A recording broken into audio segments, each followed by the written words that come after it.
상속 포기 각서예요. 어머니를 위한 최선의 선택이니 이제 그만 쉬십시오. 남편의 온기조차 식지 않은 장례식장. 아들은 기다렸다는 듯 상속 포기 각서를 내밀었습니다. 그녀는 헛웃음을 터뜨리며 그 서류에 도장을 찍어 주었습니다. 그리고는 망설임 없이 자신의 천억 빌딩을 향해 걸어 나갔죠. 이제부터 가장 비참하게 쫓겨난 어머니의 가장 화려하고 통쾌한 복수가 시작됩니다. 오늘도 사연 끝까지 함께 해주세요. 텅 빈 장례식장에는 무거운 정막만이 내려앉았습니다. 박영숙은 검은 한복을 차려입고 남편의 영정사진 앞에 섰습니다. 여보, 그동안 고마웠어요. 그녀의 눈가는 이미 눈물조차 마른 상태였죠. 조금 전까지 조문객들로 북적이던 공간은 마치 거짓말처럼 한산해졌습니다. 그때였습니다. 옆에 서 있던 며느리 이지혜가 영정을 향해 공손히 절을 올리며 말했어요. 아버님, 그동안 정말 고생 많으셨습니다. 이제 편히 쉬세요. 슬픈 기색이라고는 찾아볼 수 없었고, 오랜 시간 기다려온 무언가를 끝마친 듯한 후련함이 교묘하게 섞여 있었습니다. 지혜는 슬픔을 연기하려는 듯 눈가를 살짝 훔쳤지만 그녀의 입꼬리는 미세하게 올라가 있었습니다. 그때 아들 태준이 무표정한 얼굴로 조용히 영숙의 곁으로 다가왔습니다. 어머니. 그 목소리에 영숙이 천천히 고개를 돌려 아들을 마주 보았습니다. 아들의 눈동자는 깊이를 알 수 없는 차가운 연못과도 같았습니다. 왜 그러니, 태준아? 잠시 드릴 말씀이 있습니다. 태준의 목소리는 한치의 떨림도 없이 단호했습니다. 그 차가운 분위기에 주변에 남아있던 몇몇 친척들의 시선이 모두 그들에게로 향했습니다. 영숙은 아들의 눈에서 불길한 무언가를 읽었지만 애써 침착함을 유지하며 고개를 끄덕였죠. 무슨 일 있는 거니? 그러자 김태준은 기다렸다는 듯이 정장 안주머니에서 하얀 서류 봉투 하나를 꺼내 들었습니다. 그 모습을 지켜보던 이지혜는 슬며시 남편의 팔에 자신의 팔을 끼며 그의 곁에 바싹 붙어 섰습니다. 그녀의 눈이 탐욕스러운 빛으로 번뜩이는 것을 박영숙은 놓치지 않았습니다. 이게 뭐야? 영숙이 묻자 태주는 봉투를 그녀의 눈앞에 무정하게 내밀며 대답했습니다. 상속 포기 각서입니다.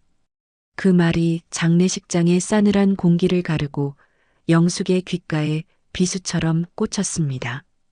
주변에 있던 친척들 사이에서는 경악에 찬 탄식이 터져나왔죠. 뭐라고? 지금 제정신이야. 형님이 돌아가신 지 얼마나 됐다고 이런 짓을 해? 고모와 삼촌이 격앙된 목소리로 김태준을 꾸짖었지만 그는 눈 하나 깜짝하지 않았습니다. 오히려 이 모든 상황이 계획된 것이라는 듯 그의 아내 지혜가 나서서 가증스러운 위로의 말을 건넸습니다. 어머님, 너무 놀라지 마세요. 다 어머님을 위해서 태준 씨가 내린 결정이에요. 이지혜가 박영숙의 팔을 잡으려 하자 박영숙은 차갑게 그 손을 뿌리쳤습니다. 내 몸에 손대지 마라. 어머님, 아버님도 평생 회사 일 때문에 고생만 하셨잖아요. 이제 어머님까지 힘든 짐을 지실 필요는 없어요. 저희가 다 알아서 할 테니 어머님께서는 이제 아무 걱정 없이 편안하게 여생을 보내시면 됩니다. 아버님도 그걸 바라실 거예요. 지혜는 죽은 남편까지 들먹이며 영숙을 회유하려 했습니다. 영숙은 그 모습에 기가 막혀 헛웃음이 나왔습니다. 그녀는 며느리의 얼굴을 빤히 쳐다보았죠. 그 얼굴에는 시어머니를 위하는 걱정이 아닌 모든 것을 손에 넣으려는 자의 추악한 욕심만이 가득했습니다. 박영숙은 시선을 돌려 다시 아들을 바라보았습니다. 태준아. 그녀의 목소리는 놀랍도록 차분했습니다. 내 아버지 영정 앞에서 정말 이 엄마한테 할 말이 그것뿐이니? 태주는 어머니의 시선을 피하지 않고 정면으로 마주했습니다. 그의 눈에는 한 점의 죄책감도 미안함도 없었습니다. 어머니를 위한 최선의 선택입니다. 더 이상 복잡하고 힘든 일에 신경 쓰지 마시고 이제는 쉬십시오. 그 순간 박영숙의 머릿속에 얼마 전 남편이 병상에 누워 있을 때의 기억이 스쳐 지나갔습니다. 여보, 당신 눈에는 정말 안 보여요? 태준이 저 아이, 당신 잘못되면 회사고 뭐고 다 집어삼키고 저까지 길바닥에 내쫓을 아이예요. 영숙이 남편 김철민에게 걱정스러운 목소리로 이야기했지만 철민은 그녀의 손을 잡으며 고개를 저었습니다. 설마 우리 아들이 내가 없으면 당신을 더 생각할 거야. 그러니 너무 걱정하지 마. 남편의 마지막 믿음은 결국 처참하게 부서지고 말았습니다. 박영숙은 서류 봉투를 받아들지 않은 채 천천히 자리에서 일어섰습니다. 그녀의 움직임에는 한치의 망설임도 없었죠. 그래, 알겠다. 여기 도장 찍으면 되지? 박영숙의 짧은 대답에 친척들이 오히려 더 당황하며 그녀를 말렸습니다. 영수가 저기 도장을 찍으면 어떡해? 형수님, 절대 안 됩니다. 하지만 영숙은 그들의 말을 뒤로한 채 자신의 가방에서 인감 도장을 꺼냈습니다. 쾅! 그들이 내민 서류에 영숙은 도장을 찍어 주었죠. 그리고 주머니에 손을 넣어 작은 열쇠 하나를 꺼내 보였습니다. 김태중과 이지혜의 시선이 반사적으로 그 낡은 열쇠에 꽂혔습니다. 이게 뭐예요, 어머님? 며느리 지혜가 참지 못하고 다급하게 물었습니다. 영숙은 대답 대신 열쇠를 다시 주머니 깊숙이 넣으며 남편의 영정을 마지막으로 돌아보았습니다. 당신이 틀렸어요, 여보. 당신 아들이 정말로 날 버리네요. 영정을 향한 마지막 작별 인사를 끝낸 박영숙은 몸을 돌려 아들과 며느리를 똑바로 바라보았습니다. 그녀의 눈빛은 더 이상 슬픔에 젖어 있지 않았습니다. 좋다. 너희들 뜻대로 해주마. 영숙은 굽혔던 허리를 꼿꼿하게 펴고 장례식장 출구를 향해 한 걸음 한 걸음 힘주어 걸어 나갔습니다. 태중과 지혜는 서로를 마주보며 희미한 미소를 지었고 친척들의 비난 소리는 그들에게 들리지 않는 듯 했습니다. 장례식장 문이 열리고 차가운 새벽 공기가 영숙의 뺨을 스쳤습니다. 그 공기는 지난 수십 년간 그녀를 올가매던 무거운 굴레로부터의 해방을 알리는 신선한 바람처럼 느껴졌죠. 장례식장을 등지고 차가운 새벽 공기 속으로 걸어 나온 박영숙은 망설임 없이 손을 들어 택시를 잡았습니다. 끼익 소리를 내며 멈춰선 택시의 기사가 피곤한 얼굴로 창문을 내렸죠. 어디로 모실까요, 손님? 강남구요. 테헤란로에 있는 YS 타워로 가주세요. 영숙은 조금의 흔들림도 없는 차분한 목소리로 목적지를 말했습니다. 택시는 부드럽게 출발하여 텅 빈 새벽의 도로를 미끄러지듯 달려나갔습니다. 빠르게 스쳐 지나가는 창밖의 불빛들을 멍하니 바라보며 박영숙은 남편에 대한 원망과 아들의 배신, 그 모든 것을 곱씹으며 깊은 생각에 잠겼습니다. 약 30분쯤 지났을까 택시는 어느새 화려한 강남의 중심부로 들어서 있었습니다. 수많은 빌딩 숲 사이에서도 유독 위용을 뽐내는 거대한 건물 앞에 차가 멈췄어요. 손님, YS 타워 도착했습니다. 네, 감사합니다. 박영숙이 요금을 치르고 차에서 내리자 밤하늘을 찢을 듯이 솟아오른 거대한 고층 빌딩이 그녀를 압도하듯 내려다보고 있었습니다. 50층 높이의 통유리로 된 이 건물은 남편의 회사 일신그룹과는 전혀 다른 그녀만의 것이었습니다. 박영숙이 익숙하게 정문으로 향하자 야간 근무 중이던 경비원이 소스라치게 놀라며 달려 나와 허리를 숙였습니다. 사모님, 이 새벽에 무슨 일이십니까? 경비원의 눈에는 당혹감과 놀라움이 가득했습니다. 급한 볼일이 생겨서요. 아무에게도 말할 것 없어요. 영숙이 부드럽지만 단호한 미소를 지으며 말하자 경비원은 더는 묻지 않고 길을 터주었습니다. 웅장한 로비를 가로지른 박영숙은 직원들이 사용하는 일반 엘리베이터가 아닌 구석에 숨겨진 개인 엘리베이터로 향했습니다. 익숙하게 비밀번호를 누르고 지문을 인식시키자 띵 하는 소리와 함께 문이 스르륵 열렸죠. 엘리베이터는 조금의 흔들림도 없이 최고층을 향해 솟아올랐습니다. 50층에서 문이 열리자 장례식장의 침울한 분위기와는 완전히 다른 세상이 펼쳐졌습니다. 서울의 야경이 파노라마처럼 펼쳐지는 통유리창과 최고급 가구들로 채워진 호화로운 펜트하우스가 나타난 것이죠. 영숙은 거실을 지나 가장 안쪽에 있는 서재로 들어섰습니다. 한쪽 벽면을 가득 채운 책장이 그녀의 지적 편력을 보여주는 듯 했습니다. 그녀는 망설임 없이 책장의 특정 부분으로 다가가 셰익스피어 전집 중 한 권을 살짝 당겼습니다. 그러자 위잉 하는 기계음과 함께 거대한 책장이 옆으로 미끄러지며 숨겨진 공간이 드러났고 그 안에는 사람 키만한 대형 금고가 묵직하게 자리하고 있었습니다. 박영숙은 정장 주머니에서 작은 열쇠 하나를 꺼냈습니다. 바로 장례식장에서 아들과 며느리의 섯을 펄은 탐욕을 확인하고 다시 집어넣었던 바로 그 열쇠였습니다. 사실 그 금고 열쇠는 장례식이 끝나면 아들과 며느리에게 이야기해 주려 했던 그녀의 재산이었죠. 열쇠를 꽂고 다이얼을 맞추자 철컥하는 소리와 함께 두꺼운 금고 문이 열렸습니다. 금고 내부는 그야말로 그녀가 수십 년간 쌓아 올린 비밀의 역사였습니다.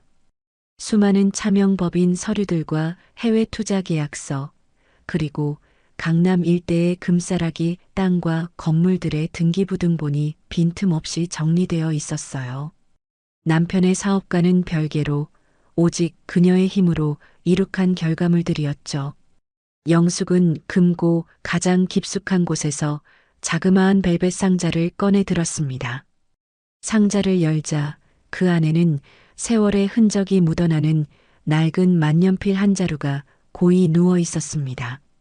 낡은 만년필을 손에 쥐자 수십 년 전의 기억이 어제 일처럼 생생하게 떠올랐습니다. 1985년 3월 15일 밤 남편 김철민이 난생 처음으로 해외 수출 계약을 성사시키고 잔뜩 상기된 얼굴로 집에 돌아왔던 날이었죠. 여보, 내가 드디어 해냈어.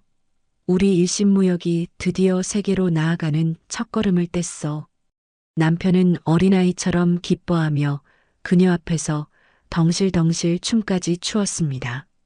그리고는 작은 선물 상자를 그녀에게 내밀었죠. 이거 받아. 당신이 밤새 자료 정리해주고 서툰 영어로 바이어들 설득하는 것까지 도와줬잖아. 당신이 없었으면 어림도 없었을 거야. 앞으로 이 만년필로 더 크고 대단한 계약서들에 당신이 직접 서명해. 그때의 약속과 꿈은 모두 부서진 조각처럼 흩어져 버렸습니다. 남편은 이제 세상에 없고 하나뿐인 아들은 그녀의 모든 것을 빼앗으려 칼을 겨누고 있었습니다. 영숙은 서재의 푹신한 의자에 몸을 기댔습니다. 내가 평생을 바쳐 당신과 회사를 위해 모든 걸 희생했는데 결국 내게 돌아온 건 아들의 배신이라니. 씁쓸한 독백이 그녀의 입에서 흘러나왔습니다. 이 YS 타워는 남편의 돈 한 푼 들어가지 않은 온전히 그녀의 것이었습니다. 친정에서 물려받은 약간의 땅을 판 종잣돈을 시작으로 남다른 투자 감각으로 수십 년에 걸쳐 이뤄낸 결과물이었죠.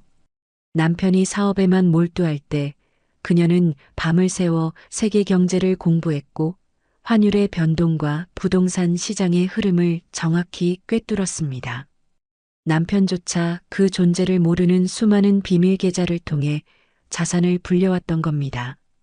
영숙은 금고에서 두꺼운 파일 하나를 더 꺼내 펼쳤습니다. 파일의 첫 장에는 YS 타워 소유권 증서라고 적혀 있었고 등기부등본 소유주란에는 박영숙 세 글자가 선명하게 박혀 있었습니다. 내가 이 빌딩의 존재를 말했으면 너희들은 더 날카로운 칼을 내게 들이밀었겠지. 차가운 목소리가 서재의 공기를 갈랐습니다.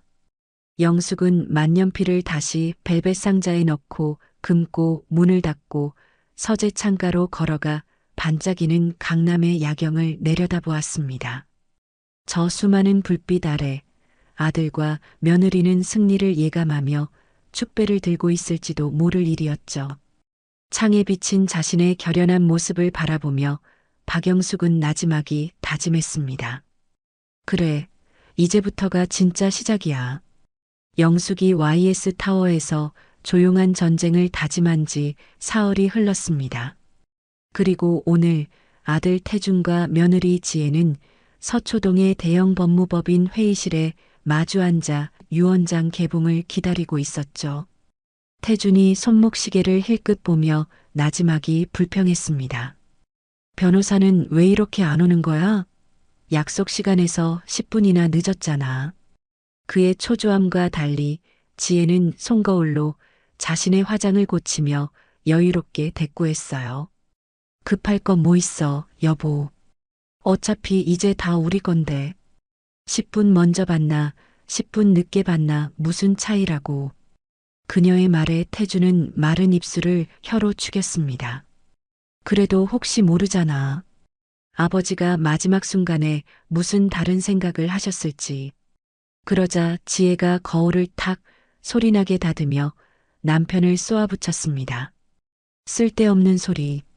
아버님 유언장은 이미 몇 년 전에 작성된 거야. 그리고 당신 어머니한테는 상속 포기 각서까지 확실히 받아냈잖아. 이제 와서 변할 건 아무것도 없어. 당신은 이제 곧 일신그룹 회장님이 되는 거고 나는 사모님이 되는 거라고. 알겠어? 바로 그때 회의실 문이 열리고 중년의 변호사가 검은 서류 봉투를 들고 안으로 들어왔습니다. 기다리게 해드려 죄송합니다. 지금부터 고 김철민 회장님의 유언을 낭독하겠습니다. 변호사가 서류를 펼쳐 읽기 시작했습니다. 나 김철민은 첫째, 현재 거주 중인 강남구 소재의 아파트는 내 아내 영숙에게 상속한다. 그 말이 끝나자마자 지혜는 태준을 쳐다보며 조소에 가까운 미소를 흘렸습니다. 태준 역시 입꼬리를 살짝 올리며 고개를 끄덕였죠. 두 사람은 이미 어머니의 상속 포기 각서 때문에 그 아파트가 자신들의 것이나 다름없다고 확신하고 있었습니다. 변호사는 계속해서 유언을 읽어내려갔습니다. 둘째, 경기도에 위치한 선상과 셋째, 현금 자산 30억 원은 아내 영숙에게 상속한다. 현금 30억이라는 말에 지혜의 입꼬리가 살며시 올라갔죠. 저 어마어마한 돈 역시 인감도장이 찍힌 각서 한 장이면 남편의 재산이 되니까요. 그녀는 마치 자기 통장에 돈이 꽂힌 것처럼 만족스러운 표정을 감추지 못했습니다. 그리고 드디어 가장 중요한 마지막 항목이 남았습니다. 넷째, 내가 보유한 일신무역의 지분 중 5%를 아들 태준에게 상속한다. 네, 다시 한번 말씀해 주시겠습니까? 이번에는 태준이 먼저 반응했습니다. 그는 자신의 귀를 의심하며 변호사에게 되물었죠. 지혜 역시 싸늘하게 굳은 얼굴로 변호사를 쏘아보았습니다. 지금 5%라고 하셨습니까? 회사 전체 지분의 5% 말입니다.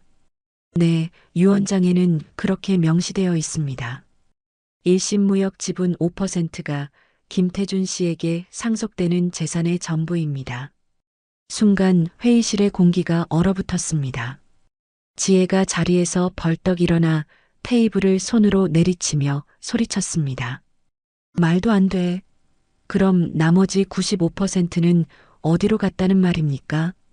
유언장에는 나머지 지분에 대한 언급이 일절 없습니다. 아마 회장님께서 생전에 다른 방식으로 변호사의 말이 채 끝나기도 전에 지혜는 태준의 팔을 잡아 끌고 회의실을 박차고 나갔습니다. 차에 오르자마자 태준이 분을 사귀지 못하고 핸들을 주먹으로 내리쳤습니다. 아버지, 도대체 무슨 생각이셨던 거야? 진정해, 여보. 여기서 흥분하면 우리만 손해야.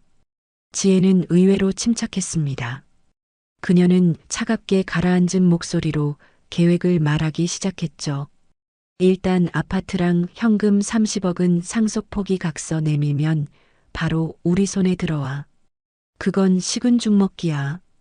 변호사 시켜서 내일 당장 법원에 신고하라고 해. 그녀의 말에 태준이 고개를 들었습니다. 진짜 문제는 나머지 95% 주식이야. 아버지가 그걸 허공에 날리셨을 리는 없고 분명 어머님이 손을 쓴 거라고.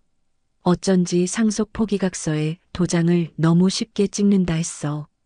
지혜의 눈이 번뜩였습니다. 집에 가자. 집에 가서 어머님 방을 샅샅이 뒤지는 거야. 현금이나 폐물이 목표가 아니야. 주식을 어디에 숨겼는지 알 수 있는 단서, 차명계좌 내역이나 비밀 계약서 같은 거. 집에 도착하자마자 두 사람은 영숙의 방을 헤집어 놓기 시작했습니다. 두 사람의 목표는 명확했습니다. 숨겨둔 주식의 행방을 알 수 있는 비밀 장부나 계약서였죠. 하지만 아무리 뒤져도 나오는 것은 낡은 옷가지와 사진첩뿐이었습니다. 태주는 바닥에 흩어진 낡은 가계부 하나를 집어들었습니다.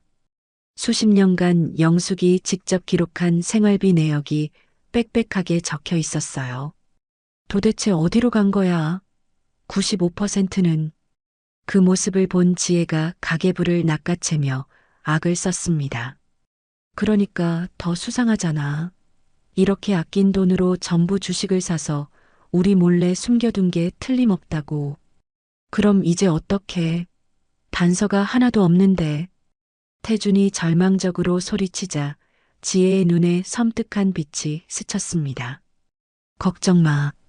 일단 내일 당장 포기 각서부터 가정법원에 신고해서 아파트랑 현금부터 뺏어오자. 그리고 어머님 직접 만나서 주식을 어디에 숨겼는지 알아내면 돼. 지혜는 엉망이 된 방을 둘러보며 싸늘하게 말했습니다. 유언장이 공개된 다음 날 아침은 거짓말처럼 맑았습니다. 태준과 지혜는 어젯밤의 분노는 잊은 듯 승리자의 여유를 만끽하며 서초동 법원 청사로 향했죠. 지혜의 손에 들린 서류 봉투 안에는 영숙의 인감도장이 찍힌 상속 포기 각서가 들어 있었습니다. 저 종이 한 장이면 모든 것이 끝날 것이라 확신했습니다.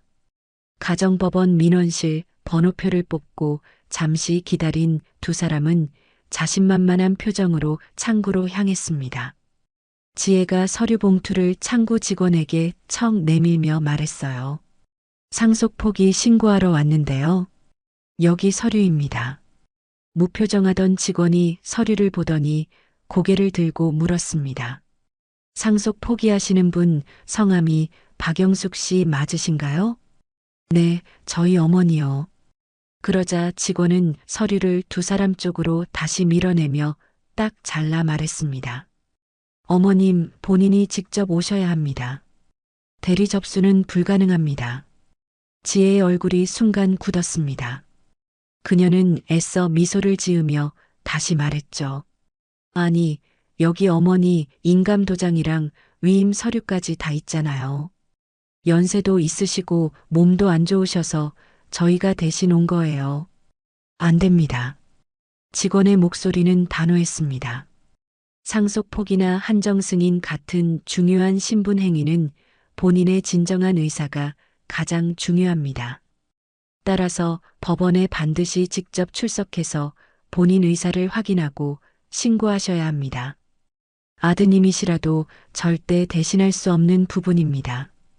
직원은 더 이상 볼 일 없다는 듯 다음 번호표를 불렀습니다.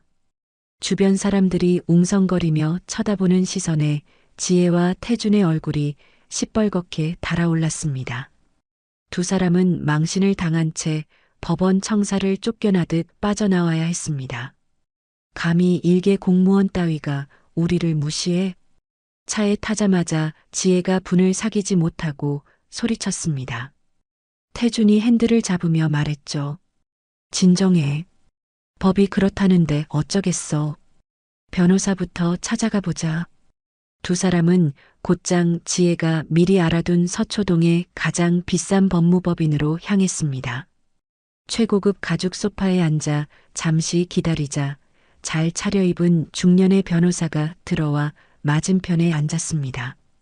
지혜는 자초지종을 설명하며 인감도장이 찍힌 각서를 테이블 위에 올려놓았습니다. 변호사는 서류를 꼼꼼히 살피더니 안경을 벗어닦으며 입을 열었습니다. 사모님, 법원 직원의 말이 맞습니다. 상속 포기는 서류 한 장으로 끝나는 일이 아닙니다. 어머님께서 직접 법원에 출두하셔야만 효력이 발생합니다. 그럼 이 각서는 그냥 휴지 조각이란 말이에요? 휴지 조각은 아닙니다.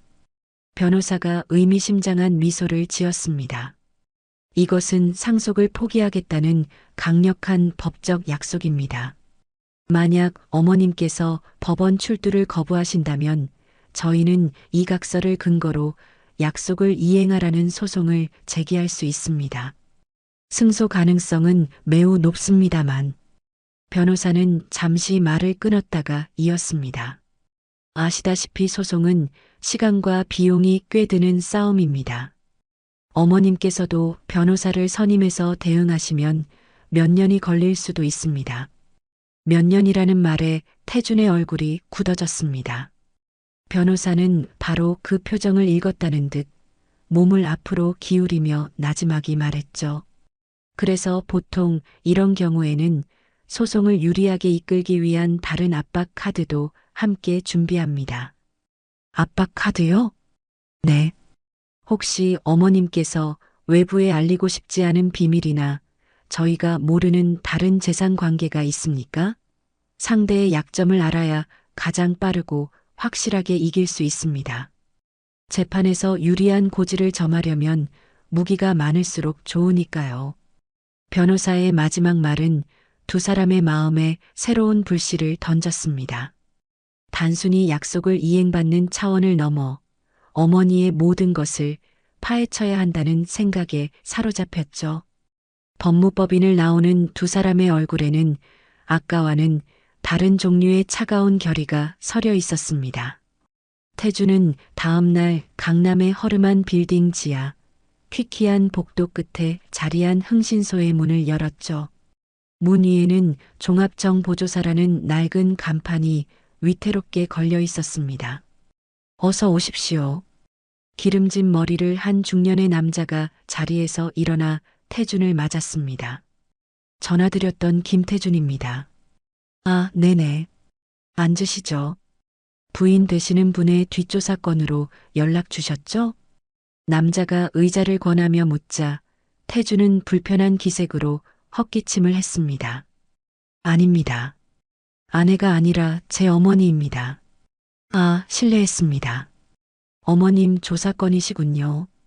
남자는 조금도 놀라지 않은 채 태연하게 메모장을 꺼내 들었습니다.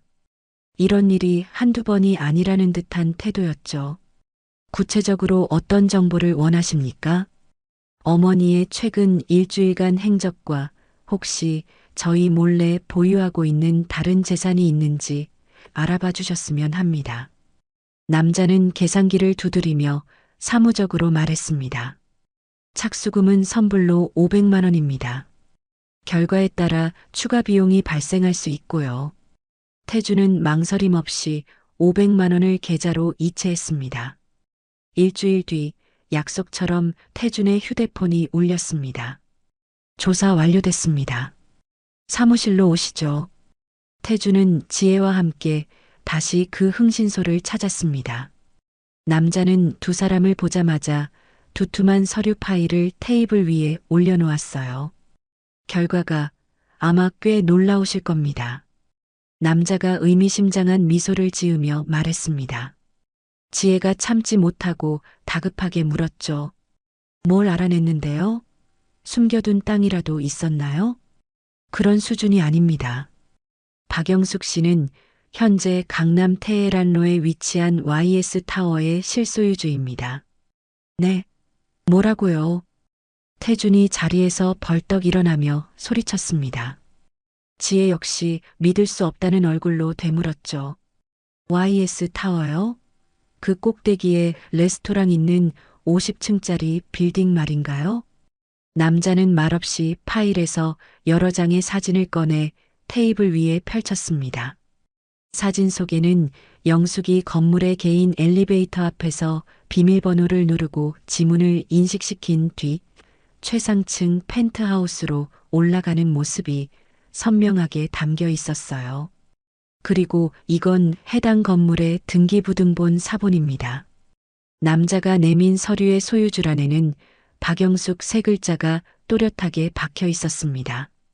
태주는 떨리는 손으로 서류를 받아들었습니다. 이게 정말입니까? 어떻게 어머니가 저런 빌딩을? 네, 확실합니다. 저희가 알아본 바로는 해당 빌딩의 현재 시세는 최소 1,000억 원 정도로 추정됩니다. 1,000억? 그 말에 지혜는 파일을 낚아채듯 빼앗아 들고 사진과 서류를 번갈아 보았습니다.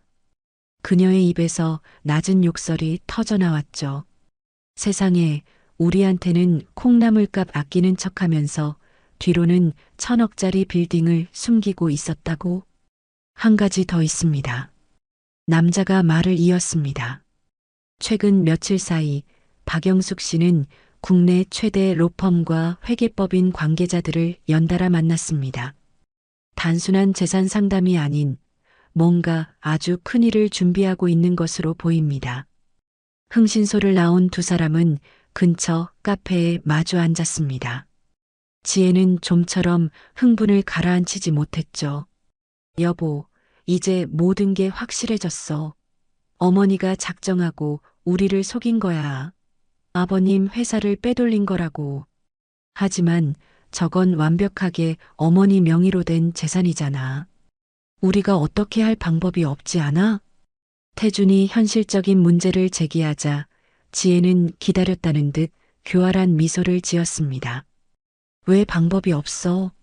아주 좋은 방법이 있지. 성년후견인 지정을 신청하는 거야. 성년후견인? 그래. 남편을 잃은 충격으로 고령의 어머니가 판단력이 흐려져서 1,000억 원이나 되는 재산을 비정상적으로 처분하려 한다고 법원에 주장하는 거지. 자산과 어머니를 보호하기 위해 아들인 당신을 후견인으로 지정해달라고 말이야. 태준의 눈이 커졌습니다. 그게 가능해? 가능하고 말고. 그렇게만 되면 어머니의 모든 재산, YS 타워까지도 당신이 합법적으로 관리할 수 있게 되는 거야. 사실상 우리 것이 되는 거지. 지혜가 득이만만한 표정으로 말했습니다. 태주는 잠시 망설였습니다. 이것은 아버지가 남긴 유산을 두고 다투는 것과는 차원이 다른 문제였어요. 하지만 그건 어머니를 완전히 정신 이상자로 모는 거잖아. 배신? 웃기지 마. 1,000억짜리 빌딩을 숨기고 우리한테 회사 지분 5%를 던져준 게 진짜 배신이지. 먼저 우리 뒤통수를 친 건 어머님이야. 지혜가 목소리를 높였습니다. 태준의 머릿속에도 이미 1,000억 원이라는 숫자로 가득 차 있었습니다. 여보, 정신 차려. 지금 이 기회를 놓치면 우리는 평생 후회하게 될 거야. 지혜가 태준의 손을 부드럽게 감싸주며 속삭였습니다. 결국 태준은 길게 고민하지 않았습니다. 그는 천천히 고개를 끄덕였죠. 알겠어. 그렇게 하자. 잘 생각했어. 내일 당장 이 분야에서 제일 유능한 변호사를 찾아가자. 지혜가 만족스러운 미소를 지었습니다. 흥신소에서 돌아와 1,000억 원이라는 숫자에 잠 못 이룬 두 사람은 다음 날 오후 약속이라도 한 듯 서초동의 대형 로펌을 찾았습니다. 성년후견인 지정 분야에서 최고라는 변호사를 만나기 위해서였죠. 상담실에 마주 앉은 변호사가 입을 열었습니다. 어떤 일로 오셨나요? 지혜가 기다렸다는 듯이 입을 열었어요. 시어머니의 성년후견인 지정을 신청하고 싶습니다. 구체적인 사유가 있으신가요? 태준이 말을 받았습니다. 그의 목소리에는 일말의 망설임도 없었습니다. 아버지가 돌아가신 후 어머니가 판단력을 완전히 잃으신 것 같습니다. 저희와 상의도 없이 거액의 재산을 처분하려는 움직임도 보이고요. 변호사가 고개를 끄덕이며 핵심을 짚었습니다. 성년후견인 지정에서 이기려면 법원을 설득할 가장 강력한 명분이 필요합니다. 바로 아드님께서 회사를 완벽하게 장악한 유능하고 안정적인 후계자라는 점이죠. 그 말에 태준의 미간이 좁혀졌습니다. 그게 좀 문제가 있습니다. 제가 가진 지분이 5%밖에 되질 않습니다. 변호사의 표정이 순간 굳었습니다. 5%라고요? 그럼 회사의 경영권은 누가? 저희도 그걸 모르겠습니다. 태준은 자신을 이런 처지에 놓이게 한 아버지를 원망하며 퉁명스럽게 대답했습니다. 변호사가 펜을 내려놓으며 말했죠.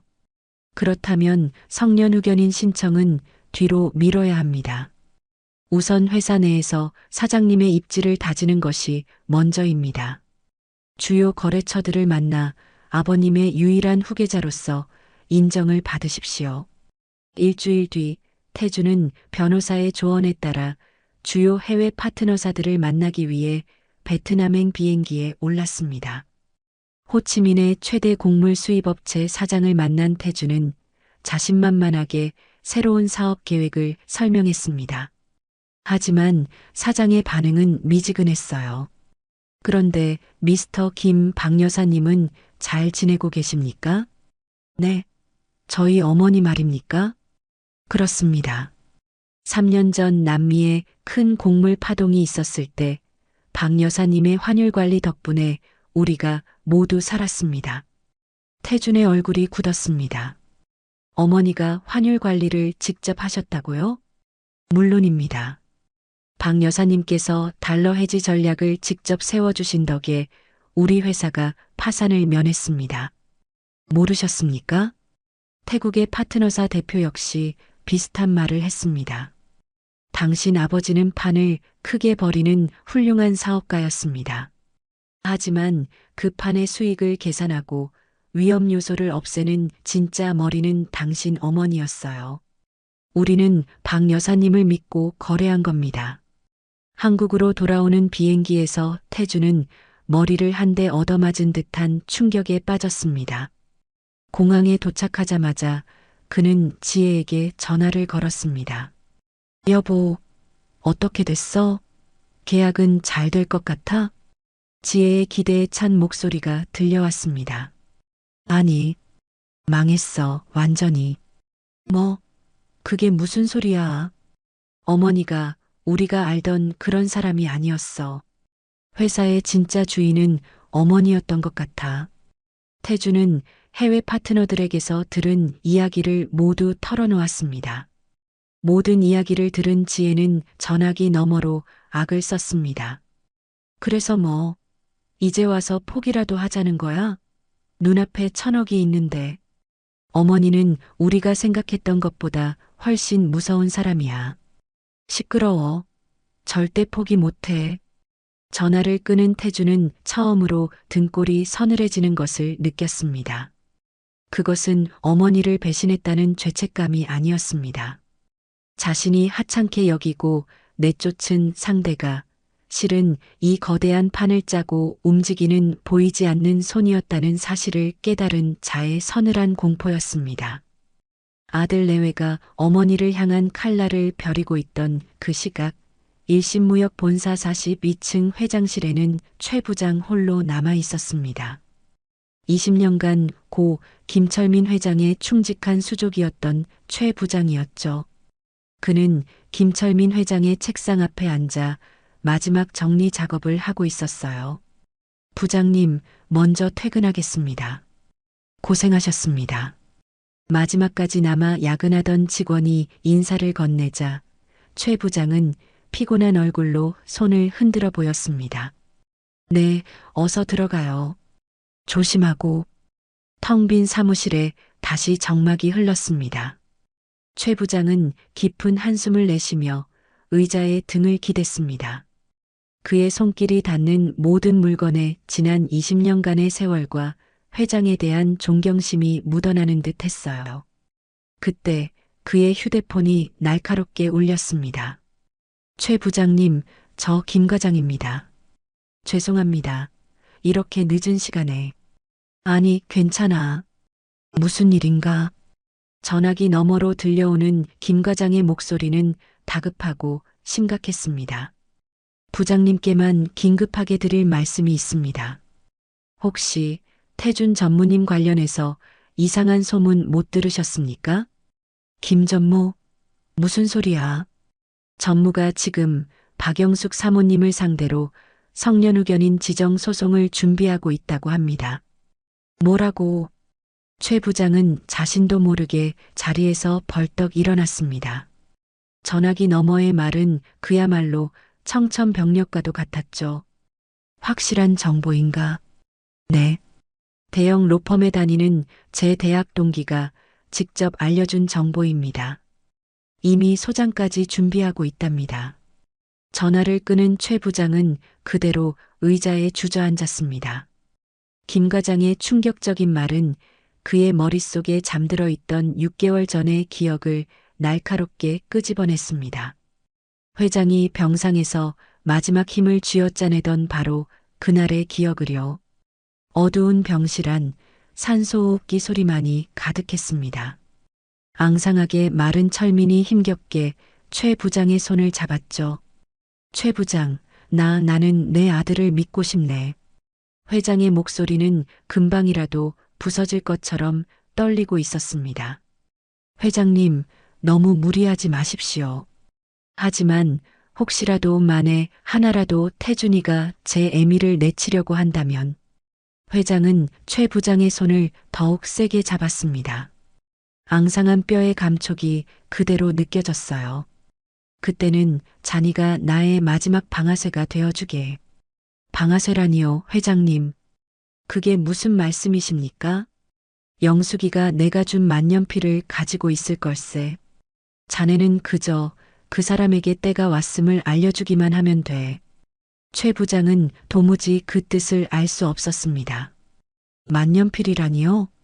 내가 첫 수출 계약을 따내고 선물했던 바로 그 만년필 말일세. 그 안에 이 모든 것을 끝낼 수 있는 모든 것이 들어있어. 태준이가 선을 넘으면 잔이가 영숙이를 도와주게. 약속해주게, 최 부장. 그 마지막 약속을 끝으로 회장의 의식은 다시 흐려졌습니다. 그리고 지금 그 약속을 지켜야 할 때가 온 것이죠. 아들이 어머니를 정신 이상자로 몰아 모든 것을 빼앗으려는 것. 이것이야말로 회장이 말한 선을 넘는 행동이 틀림없었습니다. 이제 때가 된 것이군요. 최 부장은 결심한 듯 자리에서 일어났습니다. 그는 곧장 비서실에 연락해 영숙의 행방을 수소문했고 얼마 지나지 않아 충격적인 보고를 받았습니다. 사모님께서는 현재 강남 YS타워 최상층에 거주하고 계십니다. 그날 저녁 최 부장은 거대한 YS타워 앞에 서 있었습니다.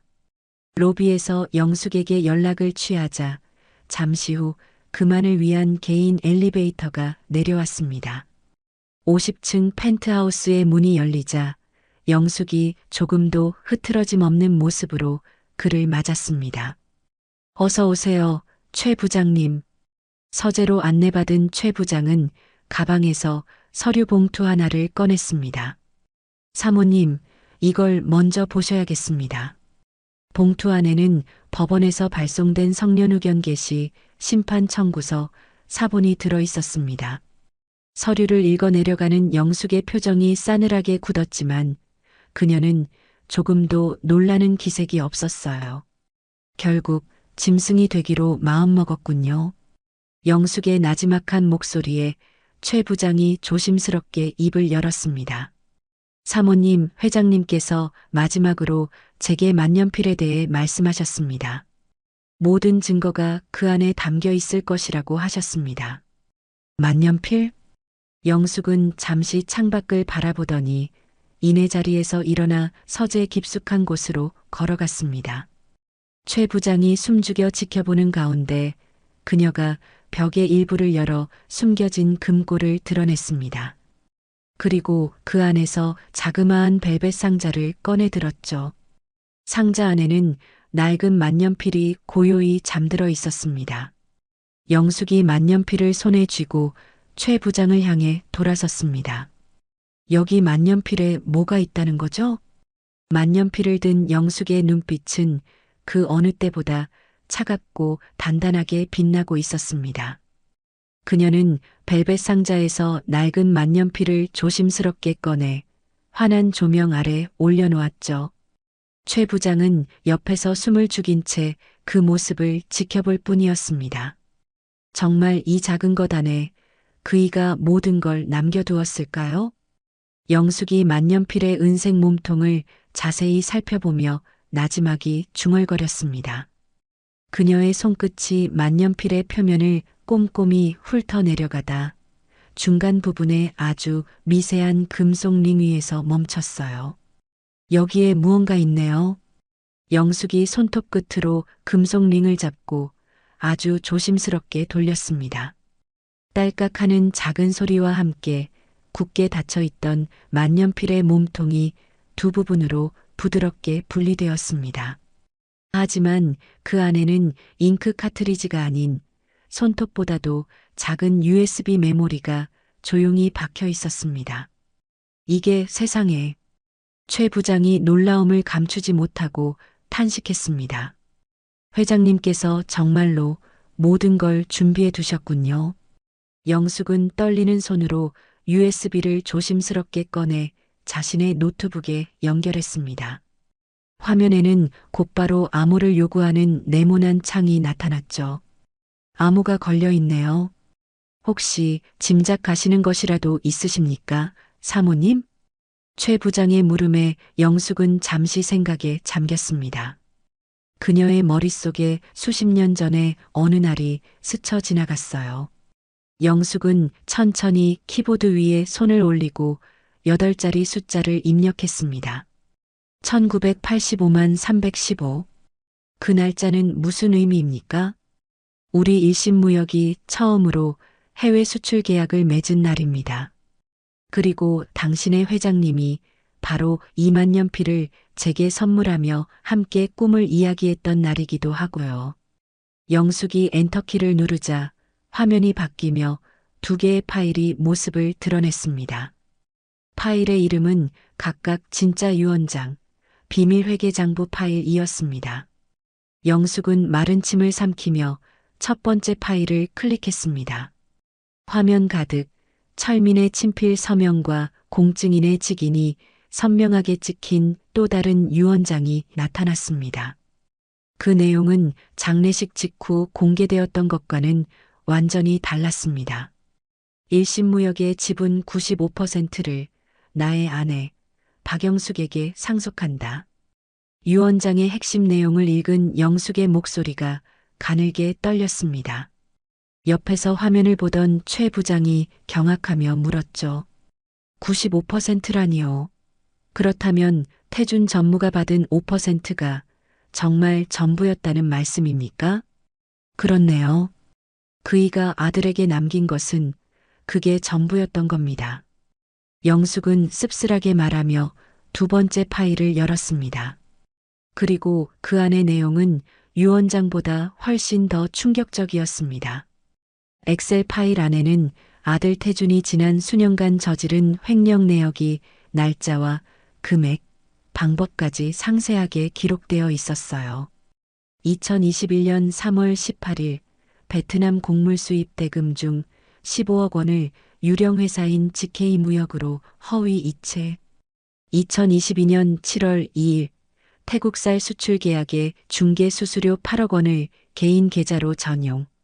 파일을 아래로 내릴수록 횡령액은 눈덩이처럼 불어나 있었습니다. 최 부장은 믿을 수 없다는 듯 입을 틀어막았습니다. 총 횡령 금액이 48억 원에 달합니다. 이걸 회장님께서 전부 알고 계셨단 말입니까? 남편은 모든 걸 알고 있었네요. 파일의 가장 마지막 칸에는 철민이 남긴 짧은 메모가 있었습니다. 사랑하는 영숙에게 미안하오. 나는 아비로서 아들을 끝까지 믿고 싶었소. 하지만 만약을 위해 이 증거들은 남겨두어야만 했소. 만약 이 아이가 정말로 넘지 말아야 할 선을 넘는다면 그때는 이 칼을 당신 손에 쥐어주기 위함이었소. 부디 나를 용서하시오. 마이너스 당신의 철민. 메모를 읽어내린 영숙의 눈에서 끝내 눈물이 한 방울 흘러내렸습니다. 남편이 얼마나 고통스러운 마음으로 이 기록들을 남겼을지 아들을 의심하면서도 끝까지 믿으려 했던 그 마음이 고스란히 전해져 왔기 때문이죠. 이제 어떡하실 생각이십니까, 사모님? 최 부장의 조심스러운 물음에 영숙은 눈물을 닦고 아들이 보낸 성년 의견인 지정 청구서를 차갑게 내려다보았습니다. 준비해야죠. 내 아들이 저를 위해 차려놓은 무대에서 제대로 된 연극을 한 편 보여줘야 하지 않겠어요? 연극이라 하시면 빼앗긴 제 회사를 되찾고 진짜 주인이 누구인지 모두에게 똑똑히 알려주는 연극 말입니다. 영숙의 눈빛이 그 어느 때보다 차갑게 빛났습니다. 그녀는 이미 슬픔에 잠긴 아내가 아닌 모든 것을 건 싸움을 준비하는 지휘관의 얼굴을 하고 있었어요. 최 부장님, 혹시 옛날 창립 멤버들과 아직 연락이 가능하신가요? 네, 사모님. 물론입니다.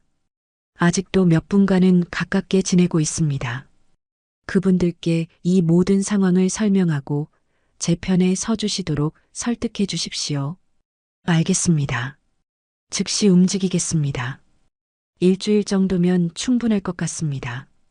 최 부장이 결연한 표정으로 대답하며 자리에서 일어났습니다. 그런 그의 뒷모습에 영숙이 나지막이 말했죠. 최 부장님, 남편이 마지막으로 당신을 믿고 맡긴 일입니다. 꼭 성공시켜 주세요. 걱정하지 마십시오, 사모님. 회장님의 유지를 목숨 걸고 받들겠습니다. 최 부장이 깊이 고개를 숙이고 떠난 뒤 영숙은 홀로 서재 창가에 섰습니다. 남편이 남긴 마지막 선물이자 가장 아픈 유산인 저 USB가 이제 그녀의 손에서 가장 날카로운 복수의 칼이 될 것이었습니다. YS 타워의 서재, 영숙은 남편이 마지막으로 남긴 USB를 가만히 내려다보았습니다. 이 작은 기억장치 안에는 아들의 추악한 배신과 그것을 알고도 홀로 끌어안아야 했던 한 아버지의 고통스러운 시간이 고스란히 담겨 있었죠. 모든 비극의 씨앗은 지금으로부터 정확히 1년 전 그날 밤에 뿌려졌습니다. 1년 전 늦은 밤 일신무역 42층 회장실에는 약 냄새와 무거운 침묵이 뒤섞여 가라앉아 있었습니다. 책상에 앉아 서류를 넘기는 철민의 얼굴에는 이미 짙은 병색이 완연했지만 서류의 숫자 하나하나를 꿰뚫는 눈빛만큼은 여전히 날카롭게 살아있었죠. 그때 사무실 문이 조심스럽게 열리고 아들 태준이 안으로 들어섰습니다. 그는 평소에 오만한 기세는 온데간데 없이 고개를 푹 숙인 죄인의 모습으로 아버지 앞에 섰습니다. 아버지, 부르셨습니까? 태준의 목소리는 불안하게 떨리고 있었습니다. 철민은 아무 말 없이 책상 위에 있던 두꺼운 서류 뭉치 하나를 아들 앞으로 밀어냈습니다. 서류의 표지에는 GK 무역 거래 내역 및 자금 흐름 분석이라고 적혀 있었어요. 것은 태준이 몇 년간 유령 회사를 통해 회사 자금을 빼돌린 모든 거래 내역과 증거들이었습니다. 서류를 확인한 태준의 얼굴이 순식간에 새하얗게 질려버렸습니다. 아버지, 이건 네가 한 짓 전부 다 알고 있다. 철민의 목소리는 분노보다 깊은 절망감에 잠겨 차갑기 그지없었습니다. 그 한마디에 태준은 그 자리에서 그대로 무릎을 꿇고 말았죠. 아버지, 아버지, 죄송합니다. 내 엄마는 네가 이런 짓을 저지르고 다니는 걸 꿈에도 모를 게다. 알면 가만히 있지도 않겠지. 철민이 지친 목소리로 말하자 태주는 기다렸다는 듯 변명을 늘어놓기 시작했습니다. 지혜가 자꾸만 재촉해서 더 좋은 집, 더 좋은 차, 더 좋은 옷을 입고 싶다고 저를 매일같이 몰아붙여서 제가 정말 잠시 눈이 멀었습니다. 아버지, 철민은 아들의 구차한 변명에 손을 들어 말을 막았습니다. 그만해라. 내 놈이 어떤 놈인지 내가 모를 것 같아? 자리에서 일어선 철민이 위태로운 걸음으로 창가로 향했습니다. 그의 등은 병마에 시달려 굽어 있었지만 아들을 향한 실망감의 무게가 그를 더 짓누르는 듯 보였습니다. 내가 지금 이 서류를 검찰에 넘기면 너는 그대로 감옥에 가는 거다. 내 인생도 네가 그렇게 아끼는 내 처자식의 인생도 그리고 이 모든 걸 지켜봐야 할 내 엄마의 인생도 전부 끝나는 게야. 아버지, 아버지, 제발. 태주는 아버지의 발치로 기어가 바짓가랑이에 매달렸습니다. 아버지, 제발 한 번만, 딱 한 번만 용서해 주십시오. 다시는 이런 짓 하지 않겠습니다. 아버지, 제발요. 철민은 아들의 추한 모습을 오랫동안 말없이 내려다보았습니다. 아들을 힘껏 내리치려던 그의 손이 허공에서 부들부들 떨리다 이내 힘없이 멈추었습니다. 차마 제 손으로 아들을 때릴 수도 없었던 겁니다. 이게 마지막 기회다. 철민의 눈에는 분노가 아닌 깊은 절망이 담겨 있었습니다. 다시는 단 한 번이라도 회사에 손을 대는 날엔 그땐 정말 내 애비가 아니라 이 일심무역의 회장으로서 내 모든 것을 빼앗고 길바닥에 내쫓을 것이다. 명심해라. 아버지, 정말 다시는 아버지 실망시키는 일 없을 겁니다. 정말로 약속할 수 있겠느냐? 네, 약속합니다. 이제부터는 오직 아버지와 회사를 위해서만 살겠습니다. 맹세합니다. 태주는 눈물 콧물을 쏟으며 맹세했습니다. 그날 이후 태주는 거짓말처럼 완전히 다른 사람이 되었습니다. 매일 회사에 가장 먼저 출근해 가장 늦게 퇴근했고 철민에게 살갑게 다가가 업무를 보고하고 그의 건강을 살뜰히 챙겼죠. 아버지, 오늘 혈색이 좋아 보이십니다. 식사는 잘하셨고요? 그래, 고맙다. 아들아. 철민은 아들의 극진한 효심에 조금씩 마음의 문을 열기 시작했습니다. 집에서도 태준의 효자 연기는 계속되었습니다. 늘 무시하던 어머니 영숙에게도 깍듯하게 대했죠. 어머니, 아버지 건강 때문에 걱정이 많으시죠? 제가 더 신경 쓰겠습니다. 아버지께서 편히 쉬실 수 있도록요. 철민은 아들의 변화를 진심으로 기뻐하며 아내에게 자랑하듯 말했습니다. 보시오, 영숙. 태준이가 이제야 철이 든 모양이요. 당신도 너무 걱정 말고 이제 아들을 좀 믿어주시오. 정말로 저 아이가 변한 걸까요?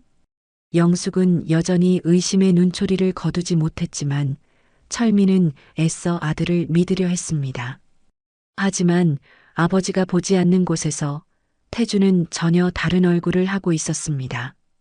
어느 날 밤 집에 돌아온 태주는 아내 지혜와 함께 값비싼 와인을 터뜨렸습니다. 여보, 우리 연기 어때? 거의 나무주연상 감 아니야? 정말? 아버님이 아직도 의심 안 하셔? 전혀. 아주 완전히 속아 넘어오셨어. 이제 저 영감탱이가 하루빨리 죽어주기만 기다리면 이 모든 건 다 우리 차지가 되는 거야. 태준이 소름 끼치도록 차가운 미소를 지었습니다.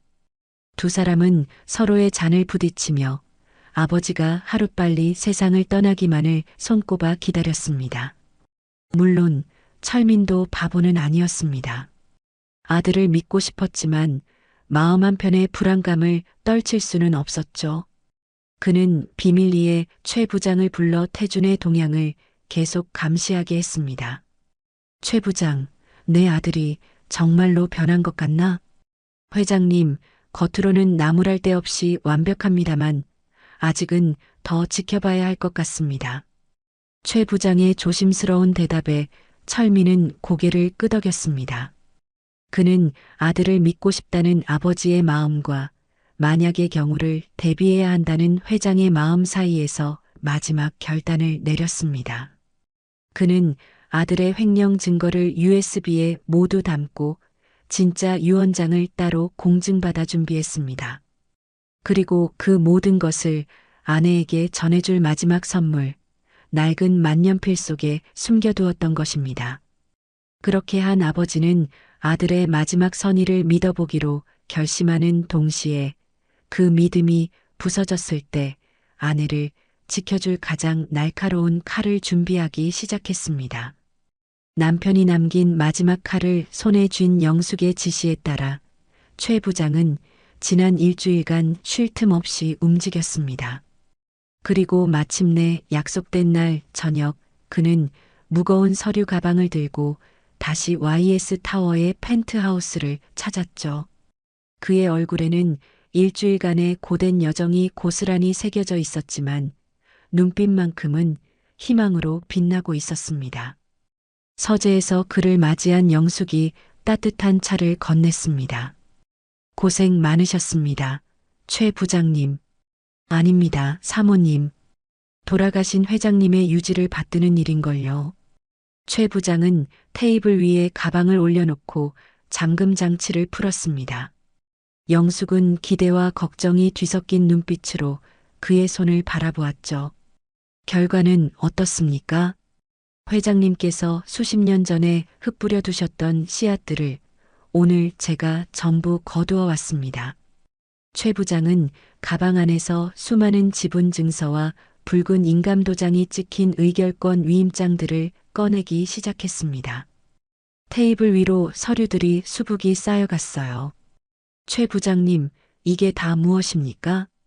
일심무역을 세웠던 창립 멤버들과 회장님과 평생을 함께한 원로 임원들께서 차명으로 보유하고 있던 지분들입니다. 최 부장이 하나하나 설명하기 시작했습니다. 회장님께서는 회사를 처음 세우실 때부터 가장 신뢰하는 동지들에게 지분을 나누어 맡겨두셨습니다. 만약에 사태가 생겼을 때 회사를 지킬 마지막 방패로 삼기 위함이셨죠. 영숙은 처음 듣는 이야기에 놀란 표정을 지었습니다. 남편이 자신도 모르게 이렇게 깊은 수까지 준비해 두었으리라고는 상상도 못했던 겁니다. 그분들께서 뭐라고 하시던가요? 태준 전무가 사모님을 상대로 벌이고 있는 폐륜적인 소송 소식을 듣고는 모두 노발대발하셨습니다. 최 부장의 목소리에는 안도감이 섞여 있었습니다.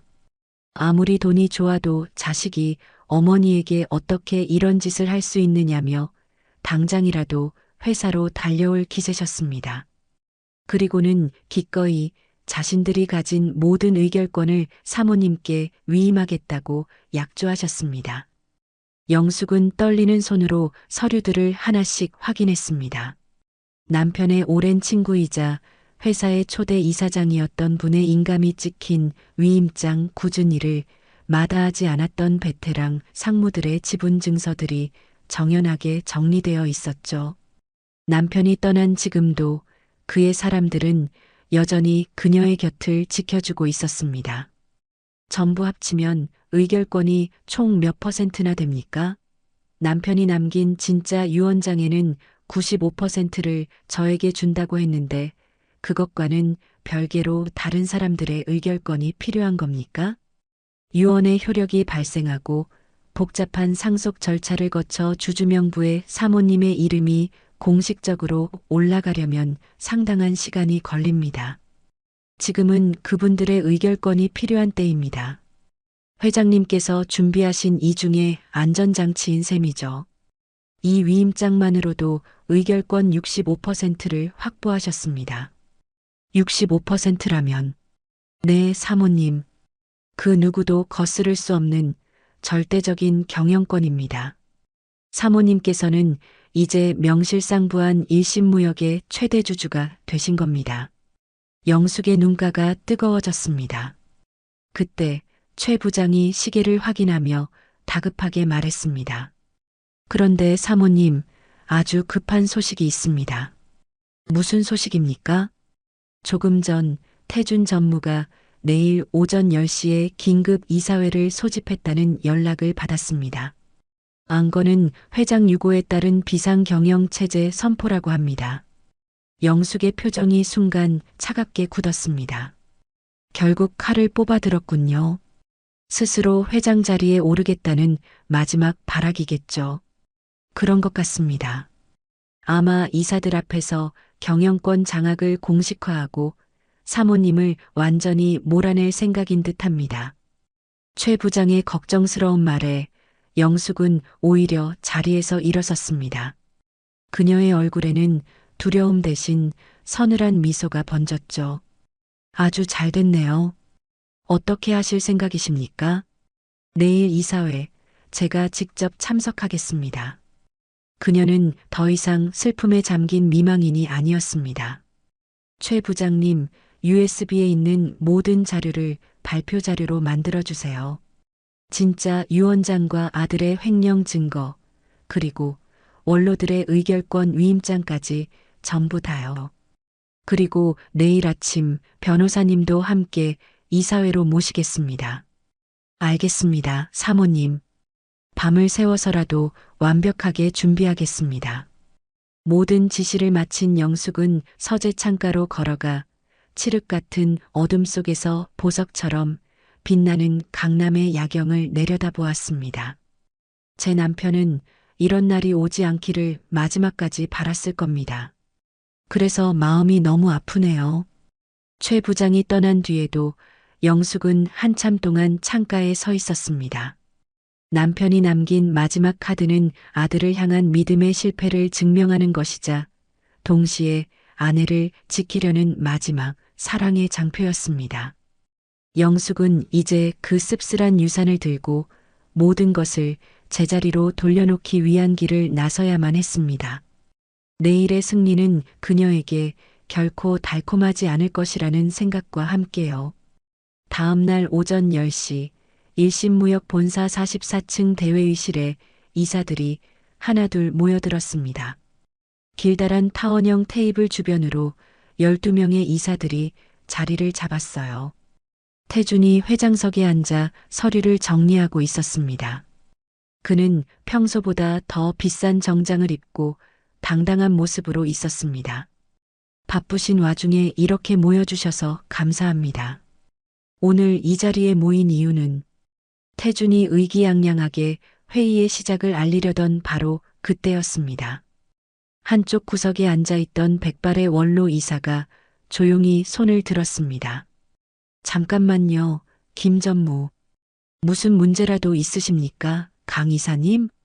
태준은 자신의 말을 끄는 것에 대해 불쾌한 기색을 숨기지 않고 되물었습니다. 아직 이 회의에 참석해야 할 가장 중요한 분이 오지 않으셨습니다. 무슨 말씀이십니까? 주요 이사님들은 전부 참석하셨는데요. 태준이 회의실을 의아한 듯 둘러보며 말하는 순간 육중한 회의실 문이 활짝 열렸습니다. 그곳에는 변호사와 최 부장을 양옆에 대동한 영숙이 당당한 모습으로 서 있었습니다. 단정하게 올린 머리, 기품 있는 검은색 정장에 진주 목걸이를 한 그녀의 모습은 회의실 안의 모든 사람을 압도하기에 충분했죠. 회의실 안은 물을 끼얹은 듯 순식간에 조용해졌습니다. 모든 이사들의 시선이 그녀에게로 향했습니다. 태준의 얼굴은 방금 전까지의 오만함은 온데간데 없이 새하얗게 질려버렸습니다. 어머니, 어쩐 일로 여기까지 오셨습니까? 태준이 당황하며 자리에서 일어섰습니다. 하지만 영숙은 그런 아들을 없는 사람처럼 무시하고 지나쳐 회의 테이블의 가장 상석으로 향했습니다. 이사들은 모두 자리에서 일어나 깍듯하게 허리를 숙였죠. 안녕하십니까? 사모님, 안녕하십니까? 인사가 오가는 어수선한 분위기 속에서 태준이 다급하게 외쳤습니다. 어머니, 이건 이사회입니다. 관계없는 분은? 관계없는 분? 영숙이 아들을 차갑게 바라봤어요. 영숙의 변호사가 서류 뭉치를 테이블 위에 올려놓았습니다. 박영숙 사모님은 1심 무역의 최대 주주입니다. 변호사가 또렷한 목소리로 말했어요. 뭐라고요? 태준이 놀라며 소리쳤습니다. 변호사가 서류를 이사들에게 나눠주기 시작했습니다. 이 서류들을 확인해 보시기 바랍니다. 이사들이 서류를 받아보며 웅성거렸습니다. 이게 진짜 유언장인가요? 한 이사가 놀라며 물었어요. 네, 김철민 회장님의 친필 서명과 공증이 완료된 정식 유언장입니다. 변호사가 확신에 찬 목소리로 대답했습니다. 김태준이 서류를 낚아채며 확인했어요. 거기에는 분명히 1심 무역 지분 95%를 아내 박영숙에게 상속한다고 적혀 있었습니다. 이건 가짜입니다. 공개된 유언장과 다르잖아요. 태준이 소리쳤어요. 공개된 유언장이 가짜입니다.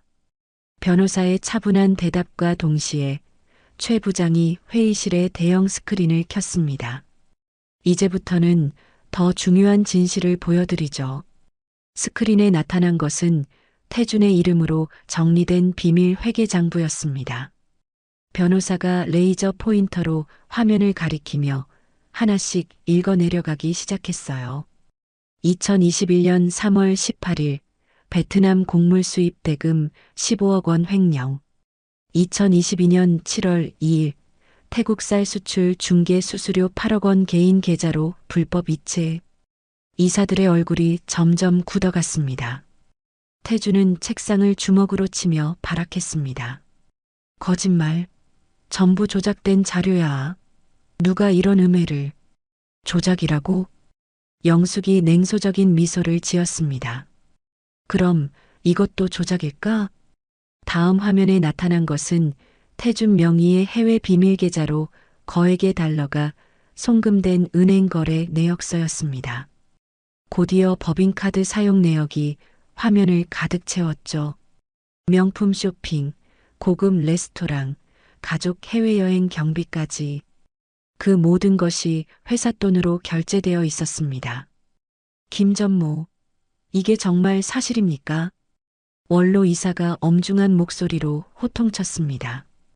태준은 비오듯 땀을 흘리며 변명했죠. 오해입니다. 전부 회사 업무를 위한 접대였습니다. 48억 원을 전부 접대비로 썼다는 말을 지금 믿으라는 겁니까? 사방에서 비난이 쏟아지자 영숙이 조용히 자리에서 일어났습니다. 최 부장님, 아직 오지 않은 분이 한 분 더 계시죠? 네, 사모님. 밖에서 대기하고 있습니다. 누구를 또 불렀단 말입니까? 태준이 불안한 눈빛으로 묻자 영숙이 의미심장한 미소를 지었습니다. 이 모든 일의 시작이었던 분을 모셔야죠. 끝도 함께 봐야 하지 않겠어요? 최 부장이 문을 열자 굳은 표정의 비서들에게 이끌려 지혜가 안으로 들어왔습니다. 쇼핑을 즐기다 막 끌려온 듯 그녀는 어리둥절한 표정으로 회의실을 둘러보았죠. 싸늘하게 얼어붙은 회의실의 분위기와 스크린에 떠 있는 자신의 남편 이름, 그리고 상석에 앉아 자신을 차갑게 내려다보는 시어머니를 본 순간 지혜의 얼굴에서 순식간에 핏기가 사라졌습니다. 모든 것이 잘못되었다는 것을 그녀는 본능적으로 직감할 수 있었습니다. 스크린에 선명하게 떠 있는 남편의 횡령 증거와 자신을 향해 쏟아지는 이사들의 차갑고 경멸적인 시선. 이게 다 뭐예요? 왜 저를 이리로 부르신 거냐고요. 지혜가 애써 태어난 척 말을 시작했지만 목소리는 떨리고 있었습니다. 상석에 앉아있던 영숙이 천천히 그녀를 향해 고개를 돌렸습니다. 그 눈빛은 얼음보다 차가웠어요. 이지혜 씨, 우선 자리에 앉으시죠. 제가 왜 이 자리에 앉아야 하죠? 저는 이사가 아닌데요. 당신이 바로 이 모든 비극을 계획하고 실행한 주모자니까요. 최 부장의 차가운 대답과 함께 변호사가 스크린에 새로운 자료를 띄웠습니다. 그것은 지혜의 이름으로 개설된 스위스 은행의 비밀 계좌 내역이었습니다.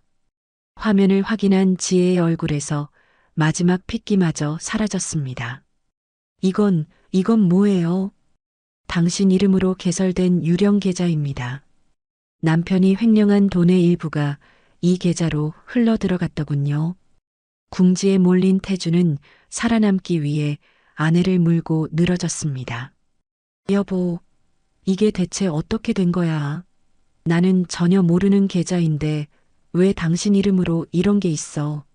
나는 몰라요. 저런 계좌 만든 적 없다고요. 지혜가 필사적으로 부인했지만 입금 날짜와 금액까지 명시된 증거는 너무나도 명확했습니다. 영숙은 더 이상 그들의 추한 모습을 볼 가치도 없다는 듯 이사들을 향해 말했습니다.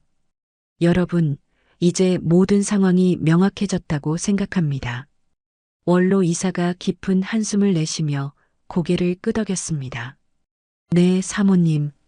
저희의 판단이 짧았습니다.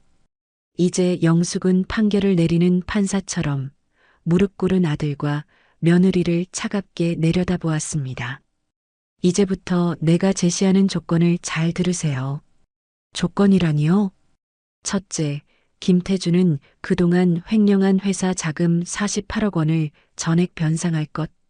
영숙이 손가락을 하나씩 펴며 말했습니다. 둘째, 이 자리에서 이지혜와 즉시 이혼할 것. 뭐라고요? 이혼이라니 말도 안 돼요. 지혜가 벌떡 일어나 악을 썼지만 영숙은 아랑곳하지 않았습니다. 셋째, 이지혜에게는 위자료는 물론 재산분할 한 푼도 지급할 수 없습니다. 넷째, 만약 이 조건들 중 하나라도 거부한다면 두 사람 모두 업무상 횡령 및 배임죄의 공범으로 즉시 검찰에 고소하겠습니다. 모든 것을 잃게 된 지혜는 이성을 잃고 영숙에게 달려들 기세로 소리쳤습니다. 이 늙은 여우, 당신이 뭔데 우리 부부를 갈라놔. 당신이야말로 1,000억짜리 빌딩이나 숨겨놓고 우리를 속였잖아. 1,000억짜리 빌딩이라는 말에 이사들이 술렁이기 시작했습니다. 그게 무슨 말입니까, 사모님? 영숙은 조금도 당황하지 않고 담담하게 대답했습니다. 아, YS 타워 말인가 보군요. 맞습니다. 하지만 그 건물은 남편의 회사 돈과는 단 한 푼도 관계가 없습니다. 제가 30년간 친정에서 물려받은 재산과 개인적인 투자 안목으로 이룬 제 개인 자산입니다. 그렇다면 그 돈은 저희 상속 재산이 아니란 말이에요? 지혜가 절망적인 목소리로 묻자 영숙은 어이없다는 듯 대답했습니다. 당연한 소리를 하는구나. 내 남편의 재산이 아닌데 왜 너네들이 상속을 받는 거지? 지혜의 마지막 희망마저 산산조각 나는 순간이었습니다. 변호사는 쐐기를 박듯 지혜 명의의 법인카드 사용 내역을 스크린에 띄웠습니다. 수십 개의 명품 가방, 다이아몬드 목걸이, 최고급 스파 이용 내역이 화면을 가득 채웠죠. 지혜는 더 이상 아무 말도 하지 못하고 그 자리에 주저앉았습니다. 모든 것을 지켜보던 태준이 결국 영숙의 발치에 무릎을 꿇었습니다. 어머니, 제가 정말 잘못했습니다. 이제 와서 그 말이 무슨 소용이 있니? 영숙은 차갑게 아들을 내려다보았습니다. 내 아버지를 배신하고 회사를 도둑질하고 그것도 모자라 이 어미를 정신병자로 몰아 모든 것을 빼앗으려 했는데 태주는 고개를 들지 못하고 흐느꼈습니다. 마지막까지 포기하지 못한 지혜가 발악했죠. 이혼은 못해. 법적으로 나도 권리가. 그 순간 변호사가 서류 한 장을 그녀의 눈앞에 내밀었습니다. 이혼을 거부하신다면 이 고발장을 즉시 검찰에 제출하겠습니다. 고발장에는 지혜가 횡령에 가담한 증거들과 법인카드 유용 내역이 상세히 첨부되어 있었습니다. 지혜는 서류를 보자마자 모든 것을 체념한 듯 실성한 사람처럼 웃기 시작했습니다. 영숙이 마지막 조건을 제시했습니다. 다섯째, 이 모든 조건을 받아들인다면 김태주는 내일부터 부산항 물류센터의 말단 사원으로 내려가 밑바닥부터 다시 배우세요. 땀의 가치가 무엇인지 뼈저리게 느껴봐야 할 겁니다. 말단 사원이라니요? 싫으면 지금 당장 아내와 함께 검찰로 가면 됩니다. 태주는 아내와 감옥 그리고 부산행을 저울질하다 결국 떨리는 목소리로 대답했습니다. 어머니, 모든 조건을 받아들이겠습니다. 영숙은 이사들을 향해 몸을 돌렸습니다. 그럼 이제 이사회의 공식적인 절차를 진행하겠습니다. 김태준 전무의 모든 직위를 이 시간부로 박탈하고 저 박영숙의 회장 취임을 공식적으로 선포합니다. 이사들은 모두 자리에서 일어나 고개를 숙였습니다. 찬성합니다. 저희도 찬성합니다. 만장일치였습니다. 그렇게 한순간에 모든 것을 잃은 아들과 며느리를 뒤로하고 영숙은 마침내 제자리를 되찾았습니다.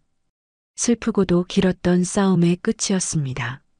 아들과 며느리를 향한 비정한 심판이 내려진 후 1년이라는 시간이 흘렀습니다. 폭풍이 핥히고 지나간 자리에 새살이 돋아나듯 일심무역은 영숙의 손에서 그 어느 때보다 단단하고 건강하게 성장하고 있었죠. 맑은 가을 햇살이 쏟아져 들어오는 회장실, 영숙은 산더미 같은 경영 보고서와 해외 계약서들 사이에서 조용히 서류를 검토하고 있었습니다. 그녀의 얼굴에는 이제 슬픔의 그늘 대신 회사를 이끄는 경영인의 자신감과 지혜가 가득했어요. 회장님, 이번 분기 실적 보고서입니다. 부회장으로 승진한 최 부장이 한결 당당해진 모습으로 들어와 두꺼운 보고서를 내밀었습니다. 수고 많으셨습니다. 최 부회장님. 영숙이 부드러운 미소와 함께 보고서를 받아들었습니다. 보고서를 넘기는 그녀의 눈이 만족감으로 빛났습니다. 매출이 작년 같은 기간보다 25%나 증가했군요. 최 부회장님의 공이 큽니다. 아닙니다, 회장님. 회장님께서 직접 지휘하신 동남아 신규 루트 개척이 큰 효과를 본 덕분입니다. 해외 파트너사들마다 회장님의 경영 능력에 혀를 내두르고 있습니다. 최 부회장이 자랑스럽게 보고하는 그때 비서에게서 인터폰이 걸려왔습니다. 회장님, 부산 물류센터에서 올라온 긴급 보고서가 있습니다. 비서가 내민 서류의 제목은 동남아 신규 항로 개척을 통한 물류비 절감 방안이었고 작성자란에는 김태준 세 글자가 적혀 있었습니다. 이 보고서 본인이 직접 가져왔습니까? 네, 회장님의 정식 결재를 받고 싶다고 요청했습니다. 들여보내세요. 잠시 후 회장실 문이 열리고 태준이 안으로 들어왔습니다. 1년 전에 오만하던 전무의 모습은 어디에도 찾아볼 수 없었죠. 낡은 작업복 차림에 햇볕과 바닷바람에 검게 그을린 얼굴, 그리고 무엇보다 그의 눈빛이 완전히 달라져 있었습니다. 탐욕 대신 진정한 땀과 열정이 담겨 있었어요. 회장님, 부산 물류센터의 김태준입니다. 태준이 90도로 허리를 숙여 정중하게 인사했습니다. 앉으세요. 영숙이 의자를 가리키자 태준은 조심스럽게 자리에 앉아 자신이 쓴 보고서를 내밀었습니다. 지난 6개월간 컨테이너 하역 작업부터 시작해 현장에서 직접 몸으로 부딪히며 배운 내용을 바탕으로 작성했습니다. 영숙은 아무 말 없이 보고서를 꼼꼼히 읽기 시작했습니다. 내용은 놀라울 정도로 구체적이고 실용적이었죠. 호치민 항구에서 부산항까지의 운송 시간을 3일 단축할 수 있다고 했는데 근거가 뭡니까? 현재는 모든 배가 싱가포르를 경유하는데 파나마 성급의 중소형 화물선과 직접 계약해 직항로를 개설하면 가능합니다. 제가 직접 현지 선사와 접촉해 가계약까지 마쳤습니다. 태주는 막힘없이 자신 있게 대답했습니다. 영숙의 눈빛이 조금 더 부드러워졌어요. 이런 생각을 어떻게 하게 됐죠? 매일 컨테이너를 직접 싣고 내리는 작업을 하다 보니 불필요한 대기 시간과 비효율적인 동선이 눈에 보였습니다. 말로만 듣던 현장과 직접 땀 흘리는 현장은 완전히 달랐습니다. 동료들과는 어떻게 지냅니까? 영숙의 질문이 경영에서 사람으로 옮겨갔습니다. 태주는 잠시 고개를 숙였다가 이내 진솔하게 대답했죠. 처음에는 물론 힘들었습니다. 모두 제가 누구인지 알고 있었으니까요. 하지만 지금은 동료들이 저를 인정해준다고 생각합니다. 무엇으로 그들의 인정을 받았죠? 말로만이 아닌 행동으로 보여주었습니다. 가장 힘들고 굳은 일도 제가 먼저 나섰고 회식이 끝나면 가장 먼저 남아 뒷정리를 했습니다. 태준의 목소리에는 지난 1년간의 시간이 녹아든 작은 자부심이 담겨 있었습니다. 영숙은 보고서를 조용히 덮고는 펜을 드러맨 앞장에 서명했습니다. 이 보고서 정식으로 승인하겠습니다.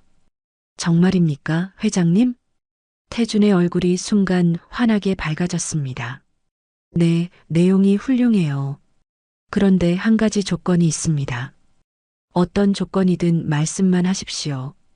이 프로젝트 김태준 씨가 직접 책임지고 성공시키세요. 저를 믿고 맡겨주시는 겁니까? 태준은 믿을 수 없다는 표정을 지었습니다. 영숙은 그런 아들을 따뜻한 눈으로 바라보며 말했죠. 당신이 당신 스스로의 능력과 땀으로 증명해 보였잖아요. 그 순간 태준의 눈에 뜨거운 눈물이 차올랐습니다. 어머니, 회장님, 제가 정말 영숙이 처음으로 마음을 열고 건넨 말이었습니다. 태준은 끝내 참았던 눈물을 터뜨리며 고개를 숙였습니다. 어머니, 정말 죄송했습니다. 그리고 감사합니다. 과거는 과거일 뿐이에요. 이제 우리는 서로를 믿는 새로운 파트너입니다. 영숙이 손을 내밀자 태주는 망설임 없이 그 손을 마주 잡았습니다. 창밖으로는 아름다운 저녁 노을이 지고 있었습니다. 뒤틀렸던 모든 것이 제자리를 찾은 그 순간 두 사람은 비로소 진정한 가족이 되었습니다. 그 후 지혜는 위자료 한 푼 받지 못한 채 쫓겨나 사치와 허영으로 쌓았던 모든 것을 잃었습니다. 영숙은 재계에서 가장 주목받는 여성 경영인이 되었고 태주는 현장에서 가장 신뢰받는 유능한 관리자로 성장했죠. 일신무역은 마침내 새로운 전성기를 맞이하게 되었습니다. 아들과의 눈물 젖은 화해 이후 또다시 6달의 시간이 흘렀습니다. 그 사이 일신무역은 영숙의 지휘 아래 비약적인 성장을 거듭했고 그녀의 이름 앞에는 재계의 잔다르크라는 새로운 별명이 붙었죠. YS타워 최상층 서재, 영숙은 막 배달된 경제신문 일면을 흐뭇하게 바라보고 있었습니다. 올해의 경영인 대상 수상 박영숙 회장이라는 제목 아래 환하게 웃고 있는 자신의 사진이 대문짝만하게 실려 있었어요. 회장님, 진심으로 축하드립니다. 최 부회장이 커다란 축하 꽃다발을 들고 들어오며 환하게 웃었습니다. 고맙습니다, 최 부회장. 저 혼자 한 게 아니라 우리 모두가 함께 이룬 성과입니다. 영숙이 겸손하게 미소 지으며 꽃다발을 받아들었습니다. 부산지사에서도 가장 먼저 축하 화환을 보내왔습니다. 어머니의 수상을 진심으로 축하합니다라는 리본과 함께요. 우리 태준이가 보냈군요. 영숙의 표정이 한결 더 따뜻해졌습니다. 바로 그때 그녀의 휴대폰이 울렸죠. 화면에는 자랑스러운 내 아들이라는 이름이 떠 있었습니다.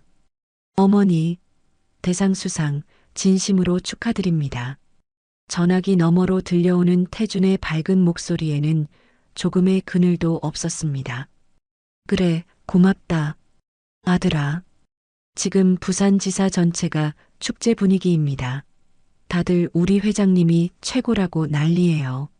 네가 부산에서 든든하게 중심을 잘 잡아주고 있으니 가능한 일이지. 영숙의 칭찬에 태준이 진심이 담긴 목소리로 대답했습니다. 어머니께서 저를 믿어주셨기 때문에 가능했습니다. 그런데 어머니, 드릴 말씀이 또 있습니다. 무슨 좋은 소식이라도 있니? 새로운 베트남 파트너사와 초대형 계약을 성사시켰습니다. 제가 만든 새로운 물류 시스템의 효율성을 높이 평가해서 연간 200억 원 규모의 장기 계약을 제안했습니다. 태준이 흥분을 감추지 못하고 보고했습니다. 200억이라고? 세상에, 정말 잘했다, 아들아. 네가 정말 자랑스럽구나. 영숙은 진심을 다해 아들을 칭찬했습니다. 전화를 끄는 그녀는 천천히 창가로 걸어가 눈부신 서울의 전경을 내려다보았어요. 최 부회장, 당신의 회장님이 지금 이 모습을 보고 있다면 뭐라고 하실까요? 하늘을 올려다보는 영숙의 목소리가 촉촉하게 젖어 있었습니다. 분명, 네, 그럴 줄 알았소. 내 아내와 아들은 분명 해낼 줄 알았소 하시며 누구보다 자랑스러워 하실 겁니다. 최 부회장이 확신에 찬 목소리로 대답했습니다. 영숙은 서재 한쪽에 놓인 남편의 사진을 보며 나지막이 속삭였죠. 여보, 당신 말이 맞았어요. 우리 아들이 이렇게나 훌륭하게 제 몫을 해내고 있네요. 사진 속 철민이 인자한 미소로 화답하는 듯 했습니다. 그때 비서에게서 인터폰이 걸려왔습니다. 회장님, 유력 경제방송국에서 단독 인터뷰 요청이 들어왔습니다. 여성 경영인의 위대한 성공 신화를 주제로 다루고 싶다고 합니다. 영숙은 잠시 생각하더니 망설임 없이 대답했습니다. 좋습니다. 인터뷰에 응하겠다고 전해주세요. 회장님, 인터뷰에서 어떤 말씀을 하실 생각이십니까? 진실을 말해야죠. 영숙이 당당하게 말했습니다. 여자라고 해서, 나이가 많다고 해서 도전을 포기할 필요는 없다는 진실. 그리고 가족이라는 이름으로 서로를 착취하고 상처 주는 것이 얼마나 어리석은 일인지에 대한 진실을요. 최 부회장은 존경의 눈빛으로 고개를 끄덕였습니다. 최 부회장, 내가 이제는 어려운 사람들에게 희망을 주는 역할도 할 수 있게 되었나 봅니다. 회장님께서는 이미 수많은 사람들에게 살아있는 영감과 용기를 주고 계십니다. 밤이 깊어가는 강남의 하늘 위로 별들이 총총히 빛나고 있었습니다. 영숙은 그제야 자신이 이룬 진정한 승리가 무엇인지 깨달았습니다. 그것은 1000억짜리 빌딩도 회장이라는 직함도 아니었습니다. 자신의 가치를 스스로 증명하고 절망에 빠진 누군가에게 손을 내밀어 줄 수 있는 용기를 얻게 된 것. 그리고 무엇보다 미워했던 아들과 세상에서 가장 든든한 파트너가 되었다는 것. 그것이야말로 그녀가 평생을 바쳐 이뤄낸 가장 위대한 승리였습니다. 오늘 이야기 어떠셨나요? 혹시 끝까지 함께 해주신 분이 계시다면 잘 들었다고 댓글 하나만 남겨주세요. 여러분에게도 따뜻하고 빛나는 날들이 찾아올 거예요. 구독과 좋아요는 다음 이야기를 이어가는 큰 힘이 됩니다. 지금까지 오늘도 사연이었습니다. 더 깊고 따뜻한 이야기로 다시 찾아뵐게요. 편안한 하루 보내세요. 감사합니다.